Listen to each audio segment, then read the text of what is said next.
press the bell icon on the YouTube app and never miss another update. Bismillahirrahmanirrahim. Today we have another video about electrostatics, and this time our topic is Coulomb's law. According to Coulomb's law, the magnitude of force of attraction or repulsion is directly proportional to the product of their charges, and it is inversely proportional to the square of the distance between them.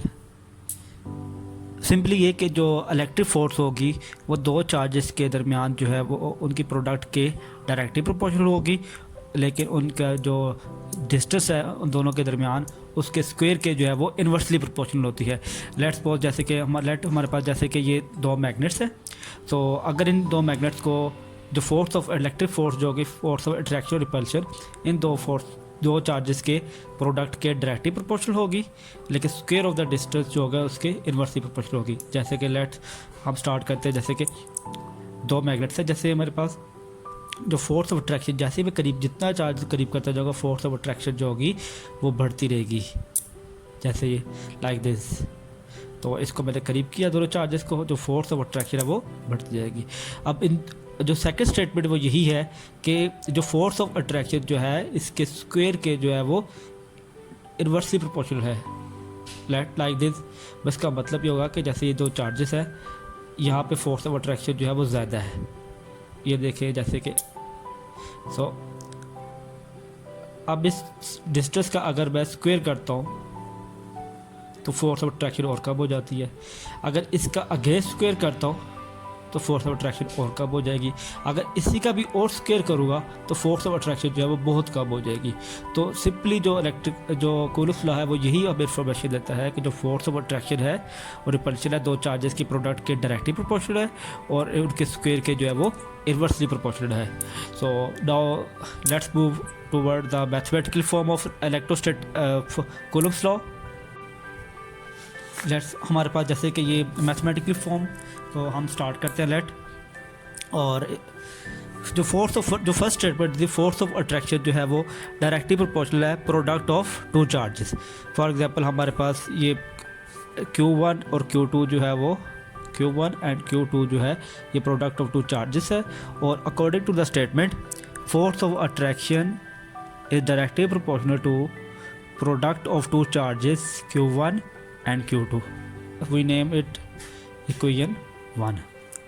So जो दूसरी second part जो क्या था statement का, force of attraction और repulsion जो है जो इलेक्ट्रिक फोर्स है वो इन्वर्सली प्रोपोर्शनल है square of the distance between two charges. ठीक है, जैसे कि लेट्स हमारे पास ये दो चार्जेस हैं, एक को मैं Q2 कह देता हूँ, एक को Q1 कह देता हूँ, और इनके दरमियान जो डिस्टेंस होगा उसे मैं R कह देता हूँ। तो इस डिस्टेंस को लिखने की जो है वो डिफरेंट नोटेशन है, डिफरेंट राइटर इसको जो है वो डिफरेंट मेथड से लिखते हैं। कोई जो है इसको R पहले इस चार्जेस को फिर इस चार्जेस को R21, और कुछ जो है इसको लिखते हैं इस चार्जेस से इस चार्जेस तक जो है वो डिस्टेंस लेते हैं इसका, जैसे कि R12, लेकिन ज़्यादातर यही जो मेथड है ये लिखा जाता है, ये ज़्यादा अप्रोप्रिएट है। सो डिस्टेंस के दरमियान के R12। सो अब हम जो है वो यहाँ पे R21 लिख लेते हैं, आप कोई भी लिख सकते हैं, इसमें दोनों ठीक है। सो ये हमारे पास जो है वो सेकंड इक्वेशन आ जाएगी। Now combining equation 1 and equation 2, जब इन दोनों की यूनिट को हम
सो इस लॉ के मुताबिक जो फोर्स ऑफ अट्रैक्शन और रिपल्शन जो इलेक्ट्रिक फोर्स है वो डायरेक्टली प्रोपोर्शनल है product of two charges K1 Q2 और इन्वर्सली प्रोपोर्शनल है square of the distance between them.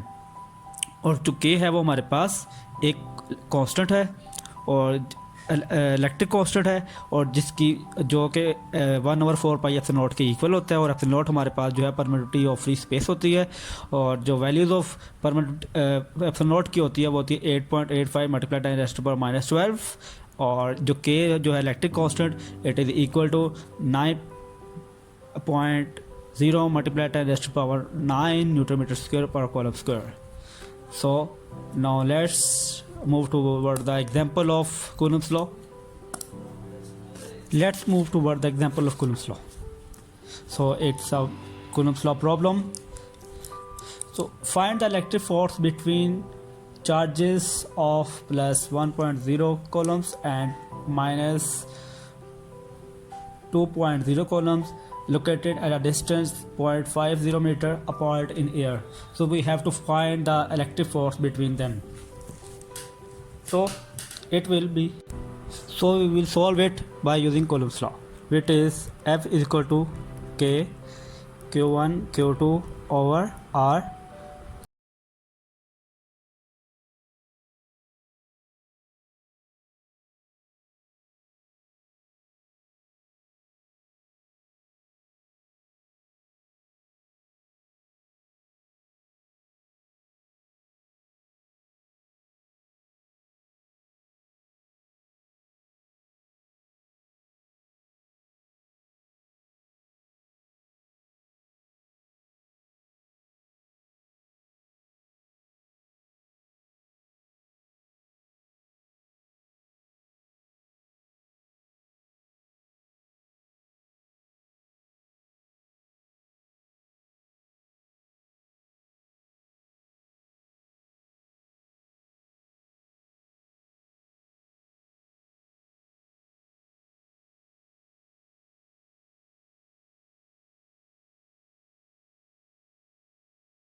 between two charges which are separated at a distance 0.50 meter.